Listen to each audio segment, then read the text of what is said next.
નમસ્કાર મિત્રો, આગળના લેક્ચરમાં આપણે સ્વાધ્યાય 10.4 કમ્પ્લીટ કર્યું. એના પછી જે તમારો ટોપિક છે સદિશનું પેટી ગુણ, એ તમારા સિલેબસમાંથી 30% કટ કરી દીધું છે, બરાબર. એના પછી 10.5 એક્સરસાઇઝ આખી કટ કરેલી છે. એના પછી ડાયરેક્ટ છે તમારા પ્રક્રિયાના ઉદાહરણ, બરાબર. હવે પ્રક્રિયાના ઉદાહરણોમાં પહેલું ઉદાહરણ છે ઉદાહરણ નંબર 32. શું કીધું છે તમને કે ભાઈ xy સમતલના બધા જ એકમ સદિશો લખો, બરાબર. xy સમતલના બધા જ એકમ સદિશો. તો પહેલા ચલો આપણે ધારી લઈએ. ધારો કે xy સમતલના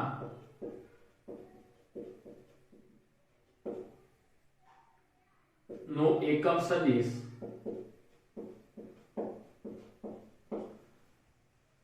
y બાર બરાબર xi કેરેટ વત્તા yj કેરેટ છે. ચલો આ સદિશ આપણે ધારી લઈએ, બરાબર. હવે xy સમતલમાં એટલે ચલો આપણે આ દોરી દઈએ. આ xy સમતલ થઈ ગયું, આ x અક્ષ અને આ તમારો y અક્ષ નો એકમ સદિશ. એકમ સદિશ એટલે કે જે સદિશનું માન 1 એકમ હોય, બરાબર. તો ભાઈ અહીંયા તમાર એકમ વર્તુળ ઉપર આવતા બધા જ બિંદુઓ નું તમે માન કાઢશો તો હંમેશા 1 એકમ મળશે. તો આના ઉપર કોઈ એક બિંદુ હું લઈ લઉં, અહીંયા P, બરાબર. આ OP તમારો સ્થાન સદિશ લઈ લો, બરાબર. તો આ ખૂણો કયો થશે? થીટા થશે. તો P ના યામ શું થાય? cos theta, sin theta. cos theta, sin theta આ આપણે ત્રિકોણમિતિમાં ભણ્યા છીએ, બરાબર. તો P cos θ, sin θ. તો તમારો y બાર એ તમારો શું થશે? અહીંયા OP. OP એટલે P - O થશે. હવે P - O એટલે P માંથી O એટલે 0 0 માઈનસ કરો તો જવાબમાં તમારે શું આવશે? cos θ, sin θ. તો તમારો y બાર શું થશે? ભાઈ આને સદિશના સ્વરૂપમાં લખવું હોય તો cos θ i કેરેટ વત્તા sin θ j કેરેટ. તો આ તમારો શું થઈ ગયો ભાઈ? xy સમતલમાંનો એકમ સદિશ થઈ ગયો. આમાં એક વસ્તુ તમારે ધ્યાન રાખવાનું છે. xy સમતલ કીધું છે એટલે i અને j કેરેટ આવશે, બરાબર. yz સમતલ કીધું હોય તો j અને k કેરેટ આવે. xz સમતલ કીધું હોય તો i અને k કેરેટ આવે, બરાબર. આના ઉપરથી MCQ પૂછાય છે ભાઈ. તમને ખૂણો આપી દીધો છે અને એમ કહેશે કે ભાઈ આની દિશામાંનો એકમ સદિશ શોધો. તો ભાઈ એ જે થીટા આપી દીધો હોય એ થીટાની કિંમત અહીંયા મૂકી દો એટલે એના સમતલમાંનો તમને એકમ સદિશ મળી જશે. ક્લિયર છે? ખ્યાલ આવી ગયો? એના પછી આગળ આપણે દાખલો જોઈએ. જો ઉદાહરણ નંબર 33. ABCD ચાર સદિશો તમને આપી દીધા છે. AB અને CD વચ્ચેનો ખૂણો શોધવો અને તારવો કે AB અને CD કેવા છે ભાઈ? સમરેખ છે, બરાબર. તો જો ભાઈ AB અને CD વચ્ચેનો ખૂણો શોધવાનો છે. તો પહેલા તમારે શું શોધી દેવાનું? AB એટલે B - A શોધી દો. CD શોધી દો. CD એટલે D - A. તમને A B C અને D ચારે સ્થાન સદિશો આપેલા છે, બરાબર. ચલો આ બે શોધી દીધું. તો એના વચ્ચેનો ખૂણો હું θ કહી દઉં તો cos θ બરાબર AB ડોટ CD. બે ખૂણાઓ વચ્ચેનું સૂત્ર, બે સદિશો વચ્ચેના ખૂણાનું સૂત્ર. તો AB નું માન અને સદિશ CD નું માન આ રીતે આવશે. ક્લિયર છે? હવે આ દાખલામાં તમે સાદુરૂપ આપશો એટલે cos θ ની કિંમત -1 આવે છે. તો θ બરાબર તમારું શું થશે ભાઈ? પાઈ થશે. θ બરાબર કેટલો ખૂણો આવશે? પાઈ. એટલે એનો મતલબ શું થઈ ગયો? AB આ દિશામાં હશે તો CD એક્ઝેક્ટ કઈ દિશામાં હશે? તો CD આ એની વિરુદ્ધ દિશામાં હશે. તો ઓટોમેટિક બેનો ખૂણો પાઈ થઈ જાય છે. બેના વચ્ચેનો ખૂણો પાઈ છે એટલે તમે કહી શકો કે ભાઈ અહીં θ બરાબર પાઈ હોવાથી AB અને CD કેવા સદિશો છે? સમરેખ સદિશો છે. ક્લિયર? ખ્યાલ આવી ગયો? ચલો ઓકે.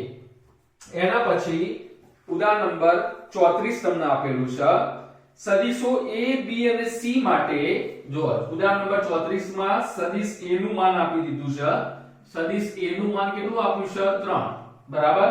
સદિશ B નું માન તમને આપેલું છે 4 અને સદિશ C નું માન તમને આપેલું છે 5, બરાબર. અને તેમનામાંથી પ્રત્યેક સદિશ બાકીના બે સદિશોને લંબ છે એટલે કોઈ પણ એક સદિશ બાકીના બે સદિશોના સરવાળાને લંબ છે એટલે સદિશ A તો સદિશ A કોને લંબ છે B + C ને B કોને લંબ છે A + C ને અને C કોને લંબ છે A + B ને હવે બે સદિશો પરસ્પર લંબ હોય તો એનો ડોટ ગુણાકાર તમે શું લઈ શકો 0 એટલે A બાર ડોટ કયા કોને લંબ છે B બાર + C બાર ને તો આનો જવાબ શું થશે 0 હવે B બાર એ કોને લંબ છે તો બાકીના બે સદિશો એટલે A બાર + C બાર ના સરવાળાને તો આનો એ ગુણાકાર શું થશે 0 C બાર કોને લંબ છે A બાર + B બાર ને તો આનો એ સરવાળો શું થશે 0 તમારે શોધવાનું શું છે માનાંકમાં A bar + B bar + C બાર આનું મૂલ્ય તમારે શોધવાનું છે બરાબર હવે મેં તમને આગળ કીધું હતું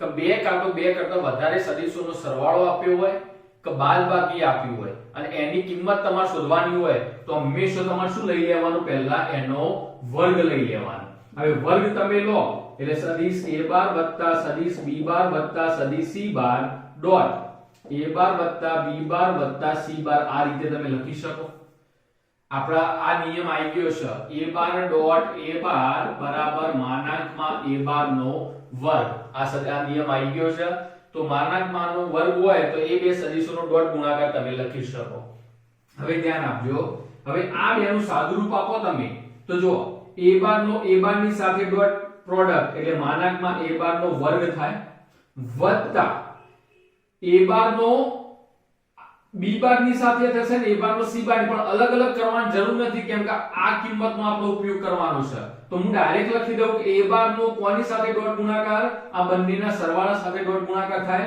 A બાર નો A બાર ની સાથે અને A બાર નો ડોટ ગુણાકાર બંને સાથે લઈ લો એટલે A bar dot B bar + C બાર લખી શકાય આ કાયદેસર લખવું હોય તો શું લખાય A બાર ડોટ B બાર વત્તા A બાર ડોટ C બાર પણ આવું અલગ લખવાની કોઈ જરૂર નથી કારણ કે આપણા બેના સરવાળાનો ડોટ ગુણાકાર અહીંયા આપણે ઉપયોગમાં લઈ શકીએ બરાબર વત્તા જો B બાર નો B બાર ની સાથે ડોટ ગુણાકાર લઉં તો માનાંકમાં B બાર નો વર્ગ થશે વત્તા B બાર નો હવે બંનેના સરવાળાની સાથે ડોટ ગુણાકાર એટલે B bar dot A bar + C બાર વત્તા C બાર નો C બાર ની સાથે ડોટ ગુણાકાર એટલે માનાંકમાં C બાર નો વર્ગ વત્તા C bar no A bar + B બાર ની સાથે ડોટ ગુણાકાર હવે જો તમને આ ત્રણ કિંમતો તો આપેલી છે અને બાકીની ત્રણ કિંમતો તમને 0 છે તો માનાંકમાં A બાર નો વર્ગ એટલે 3 નો વર્ગ 9 થશે વત્તા આની કિંમત 0 વત્તા માનાંકમાં B બાર નો વર્ગ એટલે 4 નો વર્ગ 16 વત્તા આની કિંમત 0 માનાંકમાં C બાર નો વર્ગ એટલે 25 વત્તા આની કિંમત 0 આ બધાનો સરવાળો કર દો એટલે જવાબ શું આવશે 49 એટલે માનાંકમાં A bar + B bar + C bar નો વર્ગ બરાબર 49 તો માનાંકમાં A bar + માનાંકમાં B bar + માનાંકમાં C બાર બરાબર શું થશે ભાઈ 7 થશે ક્લિયર ખ્યાલ આવી ગયો ચલો ઓકે એના પછી 35મું ઉદાહરણ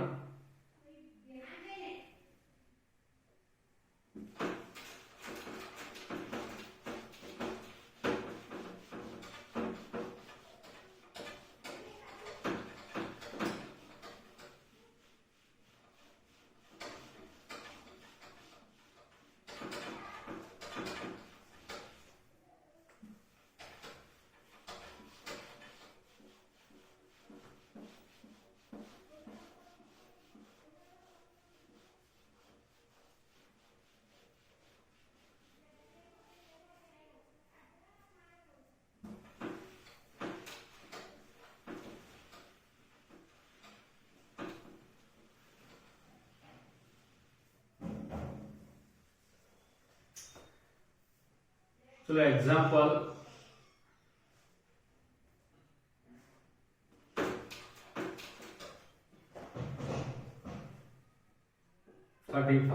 બરાબર તમને શું કીધું છે કે જો A bar + B bar + C bar is equal to તમને 0 આપી દીધું છે બીજું શું આપ્યું છે મોડ્યુલસમાં A bar is equal to 1 મોડ્યુલસમાં B bar is equal to 4 અને મોડ્યુલસમાં C bar is equal to 2 તમને આપી દીધું છે બરાબર. તો તમારે કોની વેલ્યુ ફાઇન્ડ કરવાની છે, કોની કિંમત શોધવાની છે? a bar dot b bar plus b bar dot c bar plus c bar dot a બાર.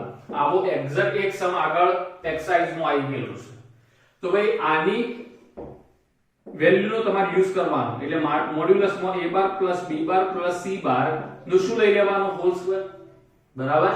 તો a bar plus b bar plus c bar dot a bar plus b bar plus c bar તમે લખી શકો. Clear? Okay. તો જો એના પછી આ બેનો ડોટ પ્રોડક્ટ લેવાનો. a bar dot a bar એટલે મોડ્યુલસ ઓફ a બાર નો square plus a bar dot b bar plus a bar dot c બાર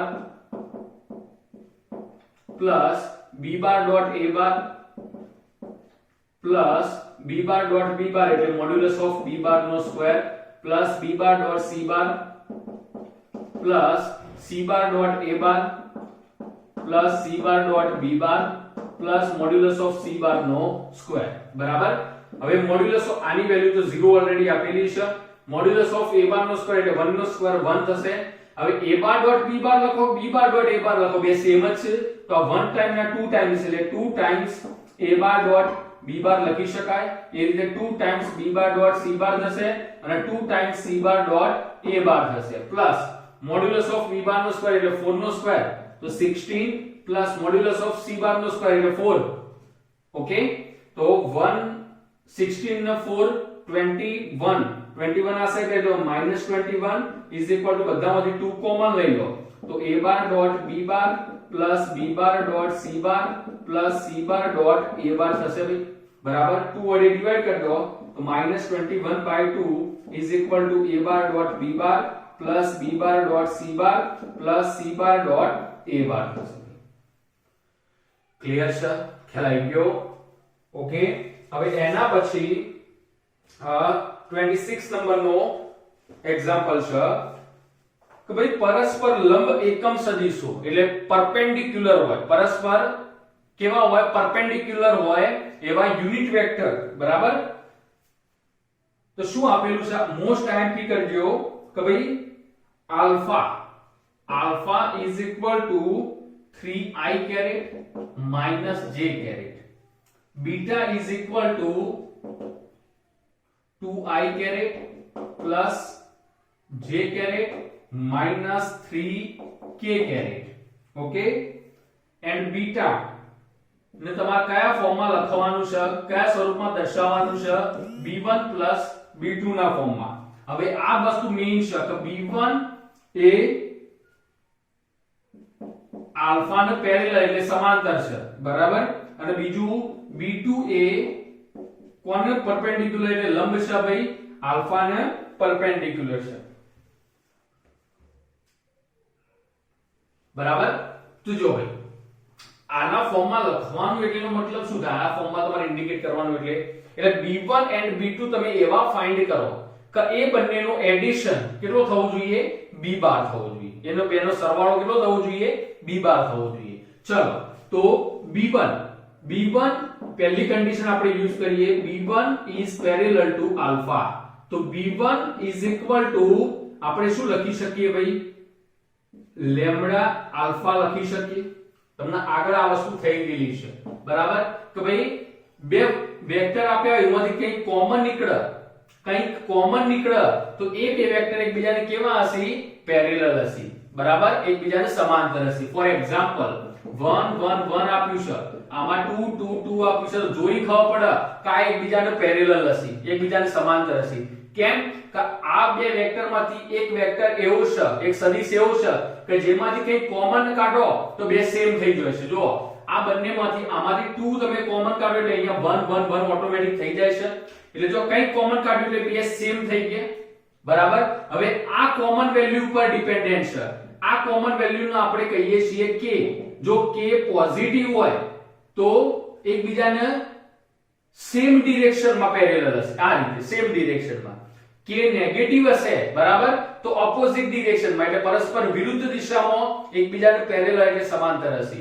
અને ત્રીજું જો k કશું નીકળતું જ ના હોય અંદરથી કઈ કોમન જ ના નીકળતું હોય બરાબર તો બંનેની દિશા કેવી છે બંનેની ડિરેક્શન ડિફરન્ટ હશે એટલે બંને અલગ અલગ દિશામાં હશે ક્લિયર છે તો ભાઈ અહીંયા તો પેરેલલ આપી દીધું છે તો આપણે અહીંયા k ની જગ્યાએ અહીંયા લીધો છે લેમ્ડા બરાબર તો b1 is equal to lambda ચલો આલ્ફા ની વેલ્યુ તમને આપી છે 3i caret minus j caret તો b1 is equal to 3 lambda i caret minus lambda j caret આને ઇક્વેશન નંબર 1 નામ આપી દો બરાબર આ તમે b1 ડિસાઈડ કરી નાખ્યો હવે ખાલી તમારે લેમ્ડા ની વેલ્યુ ફાઇન્ડ કરવાની રહી હવે મારે b2 ડિસાઈડ કરવો છે તો આ કન્ડિશન ઉપરથી હું b2 ડિસાઈડ કરી શકું તો b2 is equal to મારે શું લખવું પડે તો b minus b1 લખી શકાય બરાબર ચલો b તમને ઓલરેડી આપેલો છે 2i caret plus j caret minus 3k caret minus b1 તો આ રહ્યો 3 lambda i caret minus lambda j caret okay તો જો 2i minus 3 lambda i તો 2 minus 3 lambda અને બ્રેકેટ બાર i લખી શકાય આ plus j minus minus plus lambda j એટલે 1 plus lambda અને બ્રેકેટ બાર j લખી શકાય અને minus 3k caret આ ફોર્મમાં તમારો b2 થશે હવે શું કીધું છે થર્ડ કન્ડિશન b2 એ આલ્ફા ને કેવો છે ભાઈ પરપેન્ડિક્યુલર એટલે પરસ્પર લંબ છે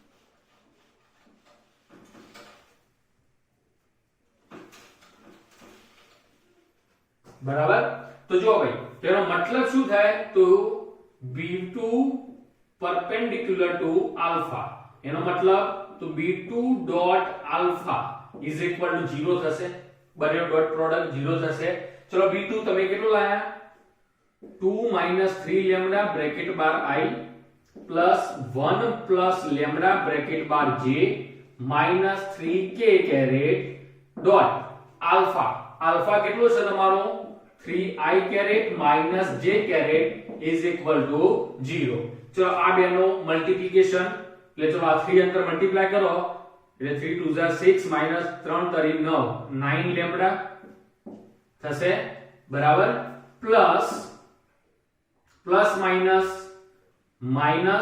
1 plus lambda into 1 એટલે 1 plus lambda અને આનો તો કશું નથી એટલે આન્સર 0 થઈ જશે તો is equal to 0 તો 6 minus 1 એટલે 5 minus 9 minus 1 એટલે minus 10 lambda is equal to 0 તો 10 lambda is equal to 5 તો lambda is equal to 1/2 હવે આ lambda ની કિંમત b1 અને b2 બંનેમાં મૂકી દો એટલે તમને તમારો જે રિક્વાયર્ડ વેક્ટર છે તમારે જે સદિશો માંગેલા છે b1 અને b2 એ મળી જશે ક્લિયર છે ખ્યાલ આવી ગયો ચલો ઓકે એના પછી લાસ્ટ એક્સરસાઇઝ તમારી છે પ્રક્રિયા સ્વાધ્યાય 10 મિસલેનિયસ એક્સરસાઇઝ 10 પહેલો ચલો એમાં xy સમતલમાં x અક્ષની ધન દિશા સાથે 30 અંશનો ખૂણો બનાવતો એકમ સદિશ શોધો એટલે તમને શું કીધું છે ભાઈ xy પ્લેનમાં કેટલાનો એંગલ θ = 30 નો એંગલ બનાવવા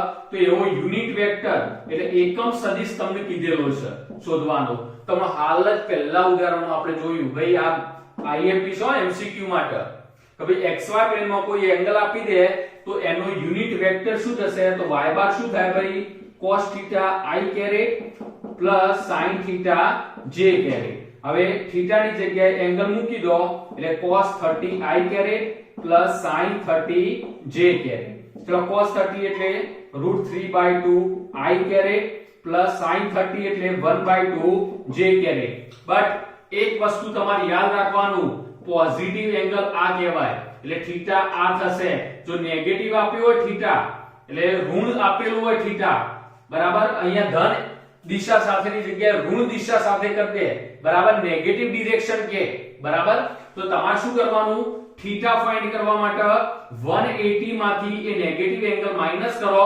પછી θ મળે અને એ θ ની વેલ્યુ તમે અહીંયા પુટ કરી શકો ક્લિયર છે ખ્યાલ આવી ગયો ચલો એના પછી સેકન્ડ નંબરનો કે ભાઈ બે પોઈન્ટ આપેલા છે ને જોડતા સદિશના અદિશ ઘટકો અને તેનું માન લખો, બરાબર? તો ભાઈ પોઈન્ટ PQ તો શું થશે? PQ આ તમારો જે રિક્વાયર્ડ વેક્ટર છે PQ સદિશ એટલે શું થશે? Q - P. હવે આ તમાર આ સ્વરૂપમાં લખો છો, આ કેવો કહેવાય? એનો વેક્ટર કમ્પોનન્ટ એટલે સદિશ ઘટકો કહેવાય. અને અદિશ ઘટકો કોને કહેવાય? તો જો આ Q માંથી P તમે માઈનસ કર દો, બરાબર? તો Q કેટલો આપેલો છે? x2 y2 z2 એટલે x2 - x1 y2 - y1 અને z2 - z1 આ એનો આન્સર થશે, બરાબર? તો આ સ્વરૂપમાં લખો જેમાં પાછળ I J અને K ના હોય તો એને અદિશ ઘટકો કહેવાય, આને સ્કેલર કોમ્પોનન્ટ કહેવાય. ક્લિયર છે? ખ્યાલ આવી ગયો? હવે આનું તમારે શું શોધવાનું છે? માન એટલે મોડ્યુલસ. તો √x2 - x1 નો સ્ક્વેર y2 - y1 નો સ્ક્વેર z2 - z1 નો સ્ક્વેર થશે. ક્લિયર? ખ્યાલ આવી ગયો? એના પછી થર્ડ નંબર છે ભાઈ, બરાબર? જો એક કામ કરો, થર્ડ પછી ગણાવીશું. તો જો ભાઈ આમાં